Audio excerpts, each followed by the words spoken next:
हाय अंडी। बड़ा नट खट है रे किशन कन्हैया, काकर यशोद मैया, मैया रे। ఈ పాట ఏంటి, హిందీ పాట ఎందుకు పాడుతున్నది ఈవిడ గారు? వాళ్ళ పొద్దున్నే అనుకుంటున్నారు కదా. కన్నయ్య గురించి పాట పాడానండి. కృష్ణ కన్నయ్య అంటే ఇప్పుడు మనకి ఎవరంటే రఘురామకృష్ణరాజు గారు. ఆయన ఉండి ఎమ్మెల్యే. చాలా ఈయన పట్టుదల కావచ్చు, ఈయన ఒక రకమైన భీష్ముడికి ఒక తమ్ముడు లాంటి వాడు అట్లా అనుకోవచ్చు. ఎందుకంటే ఆయన కోరుకున్నవన్నీ చాలా ఎట్లాగైనా సరే సాధించుకుంటాడు. అట్లా వైఎస్ఆర్ కాంగ్రెస్ పార్టీలో ఎంపీ టికెట్ అలాగే సాధించుకున్నాడు ఆయన. ముందు కాస్త ఏదో తర్జన భర్జనలు పడ్డారు, ముందు వెనక ఆలోచించారు, ఇద్దామా వద్దా అన్నట్టుగాను. చివరికి ఇవ్వాల్సి వచ్చింది. వాళ్ళకి కరెక్ట్గా అనిపించింది. వైఎస్ఆర్ కాంగ్రెస్ పార్టీ వాళ్ళకి ఇచ్చేసేసారు వాళ్ళు. సరే గెలిచిన తర్వాత 5-6 నెలల తర్వాతే బయటకు వచ్చేసాడు. సరే దుమ్మెత్తిపోయటం ఇవన్నీ మనం చూసాం.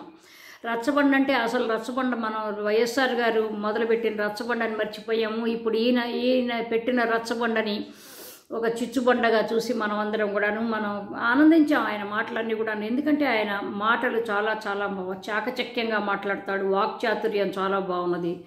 మనం చాలాసార్లు చెప్పుకున్నాం. మనం టారియన్స్ అంటే వీళ్ళు ఈ టారస్ అంటే మేలో పుట్టిన వాళ్ళు, ఏప్రిల్ లాస్ట్ వీక్ నుంచి మే 3rd వీక్లో పుట్టిన వాళ్ళు టారియన్స్. అంటే వృషభ రాశి వాళ్ళు. రవీంద్రనాథ్ ఠాగూర్ కావచ్చు, ఒక దాసరి నారాయణరావు కావచ్చు, ఇట్లా చాలామంది ఉంటారండి వీళ్ళు. ఇప్పుడు సిరివెన్నెల సీతారామ శాస్త్రి గారు, ఆయన కూడాను టారస్. వీళ్ళందరూ ఇట్లా టారస్ వాళ్ళు ఏంటంటే విపరీతమైన వీళ్ళకి చాలా వాక్చాతుర్యం, ఒక భాష పట్ల ఒక మంచి కమాండ్, మాట్లాడేప్పుడు ఒక చక్కగా ఒక ఆలోచించి మాట్లాడటం, ఒక అర్థవంతంగా మాట్లాడటం, కరెక్ట్గా వర్డ్స్ని సెట్ చేసుకుని మాట్లాడటం, సెలెక్ట్ చేసుకుని మాట్లాడటం. అయితే ఫైనల్గా ఏంటంటే ఆయన స్పీకర్ కావాలని అనుకున్నాడు పాపం. ఆయన స్పీకర్ కావాలంటే ముందు కూడాను ఏంటంటే టికెట్ ఇద్దామా వద్దా, బీజేపీ వాళ్ళు ఏదో ఇస్తారని ఆశపడ్డాడు ఆయన. ఎమ్మెల్యే టికెట్, ఎంపీ టికెట్ ఇవ్వలేదు అక్కడ. తర్వాత వాళ్ళు అసలు నీకు ఇక్కడ మెంబర్షిప్పే లేదు, మేము ఎట్లా ఇస్తాం అన్నట్టుగా మాట్లాడారు. సరే ఆయన ఇంకా ఏం చేసేదేం లేక మౌనం వహించేశాడు బీజేపీ పట్ల. తర్వాత చంద్రబాబు నాయుడు గారిని చాలా రకాలుగా అడిగాడు ఆయన. ఆయనకి ఏవో ఈక్వేషన్స్ ఉంటాయి, రకరకాల ఈక్వేషన్స్ ఉంటాయి. పార్టీలో ఎవరికి ఇవ్వాలి, ఎవరికి ఇవ్వకూడదు, ఎంతకాలంగా ఎవరెవరు పనిచేస్తున్నారు అంకిత భావంతో, ఇవన్నీ కూడాను అట్లా పక్కన పెట్టారు చంద్రబాబు నాయుడు గారు కూడా. అయితే ఆయన ఏం చేసి చివరి క్షణంలో ఉండి సీట్ ఇవ్వాల్సి వచ్చింది, ఎమ్మెల్యే సీటు. సరే ఆయన గెలిచాడు. ఇప్పుడు ఈ హవాలో బాగా జగన్మోహన్ రెడ్డికి ఉన్న వ్యతిరేకత అనుకోవచ్చు, హవా కాకపోయినా వ్యతిరేకతలో గెలిచాడు ఆయన. గెలిచినప్పటి నుంచి ఆయన ఏమనుకున్నాడంటే ఏదో మంత్రిత్వ శాఖ ఇస్తారు, లేకపోతే నాకు ఒక స్పీకర్ పాత్ర ఇస్తారు, లేకపోతే నాకు ఇంకొక మంచి మినిస్టర్ పాత్ర ఇస్తారు, ఏదో అనుకున్నాడు. కానీ ఏది కూడా ఇవ్వలేదు. ఆయన కొంచెం కినుక వహిస్తూనే ఉన్నాడు పార్టీ పట్ల. చివరికి లాస్ట్గా ఏమైందంటే ఇంకా అంటే ఏంటంటే ఆయన చాలా సిద్ధహస్తుడు. చంద్రబాబు నాయుడు గారు అట్లాంటి వాళ్ళని ఆయన కన్విన్స్ చేసి ఎమ్మెల్యే టికెట్ తీసుకోగలిగాడు ఆయన. అట్లాగే ఇప్పుడు డిప్యూటీ, కనీసం స్పీకర్ కాకపోయినప్పటికీ కనీసం డిప్యూటీ స్పీకర్ అనే పదవి మాత్రం దక్కించుకోగలిగాడు.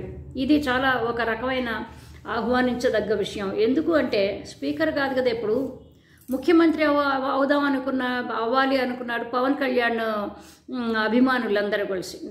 పవన్ కళ్యాణ్ ఎప్పుడన్నా నేను నటుడుగానే మాట్లాడుతూ ఉంటాను. ఆయన తర్వాత మన అందరికీ తెలిసిన పొలిటీషియన్, ఒక సక్సెస్ఫుల్ పొలిటీషియన్ ఆయనది. అయితే ఆయన్ని ముఖ్యమంత్రిగా స్థానంలో ఊహించుకునే వాళ్ళందరూ కూడాను, మొత్తం అభిమానులందరూ కూడాను సీఎం అంటూ చివరికి ఆయన ఏమయ్యాడు, డిప్యూటీ సీఎం అయ్యేవాడు. సరే ఫ్యూచర్లో మరి ఆయన ఏమన్నా బీజేపీ వాళ్ళు ముఖ్యమంత్రి చేస్తారా ఏంటి అనేది నాకైతే చాలా ఒక రకమైన అనుమానం కాదు, నాకు నమ్మకంగా ఉంది ఆయన్ని సీఎం చేస్తారు బీజేపీ వాళ్ళు అనేది. సరే అట్లా పెట్టేసేద్దాం ఆయన విషయం. అయితే ఇప్పుడు ఏంటంటే ఆయన ఎవరైతే ముఖ్యమంత్రి అవుతాడు అని చాలామంది ఎక్స్పెక్ట్ చేశారో ఆయన డిప్యూటీ సీఎం అయ్యాడు. ఇప్పుడు ఈయన స్పీకర్ అవుదాం అనుకున్నాడు, డిప్యూటీ స్పీకర్ అయ్యాడు. ఏది ఏమైనప్పటికీ ఇవాళ కాకపోయినా రేపైనా ఎల్లుండైనా పట్టుదల అనేదండి, ఒక ధైర్య సాహసే లక్ష్మి అంటారు కదా, పట్టుదల కూడా అట్లాంటిదే. పట్టుదల ఉన్న వాళ్ళు ఎవరైనా సరే పరిగెత్తే లోపున పడతారు, కానీ ఆ గమ్యం ఎట్లాగైనా చేరుకుంటారు. ఎట్లా దెబ్బలు తినో, అలసిపోయో, పడియో, కింద పడి లేచి మళ్ళీ లేచి కింద పడి అట్లాంటి వాళ్ళల్లో రఘురామకృష్ణరాజు గారు అనే ఈయన గురించి మనం బాగా చక్కగా మనం పట్టుదల విషయంలో మాట్లాడుకోవచ్చు. ఆయన అనుకున్నవన్నీ కూడా సాధించాడు. ఎందుకంటే ఆయన్ని అరెస్ట్ చేసినప్పుడు ఆయన వీళ్ళెవరు చిక్కకుండా వెళ్ళిపోవాలి ఢిల్లీలో అనుకున్నాడు. సరే మిలిటరీ వాళ్ళ ఫ్లైట్లోనే వెళ్ళాడంటే మరి ఆయనకి అంత పరపతి, అంత శక్తి సామర్థ్యాలు ఉన్నాయి అనుకోవాలి. కాబట్టి ఏంటంటే ఒక శక్తి సామర్థ్యాల గురించి మాట్లాడుకోవాలంటే రఘురామకృష్ణరాజు గారి గురించి మాత్రం బాగా మాట్లాడుకోవచ్చు. కాబట్టి ఏంటంటే ఆయన చివరికి ఫైనల్గా ఏంటంటే డిప్యూటీ స్పీకర్ పదవిని అలంకరించబోతున్నాడు. ఏదో నామినల్గా ఊరికే వాళ్ళు అనుకున్నారు, డిసైడ్ చేశారు తెలుగుదేశం వాళ్ళు. కానీ ఏంటంటే ఎన్నిక అనేది ఊరికే ఒక ఒక జస్ట్ ఒక ఫార్మాలిటీయే. కానీ రేపు రాబోయే కాలంలో ఆయన స్పీకర్ స్థానంలో చూడగలుగుతాము. ఎందుకంటే అయ్యన్న పాత్రుడు గారు కొంచెం ఆయన ఏమన్నా కొంచెం నలతగా ఉన్న, ఆయన అలసిపోయినా, చాలా అలసిపోయినా, ఏమైనా కొంచెం రెస్ట్లోకి వెళ్ళినా, లేకపోతే ఆయన ఉండాల్సిన అవర్స్ ఎన్నైతే ఉన్నాయో, ఆయన కూర్చోవాల్సిన ఎంతసేపు కూర్చోవాలనుకుంటాడో, ఆయన పక్కకి వెళ్ళిపోతే రెస్ట్ తీసుకుంటానికి ఆ ప్లేస్లో ఈయన వచ్చి కూర్చుంటాడు. రాబోయే అసెంబ్లీ సమావేశాల్లో మనం చూడబోతున్నాం. ఇంకొక మంచి టాపిక్తో మళ్ళీ కలుద్దాం. బై అండి, లవ్ యూ ఆల్, బై.